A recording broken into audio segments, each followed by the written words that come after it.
عمری به هر کویا گذر گشتم که پیدایت کنم، اکنون که پیدا کردم بنشین تماشایت کنم.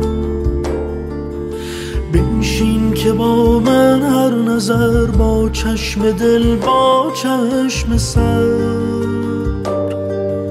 هر لحظه خود را مستر از روی زیبایت کنم.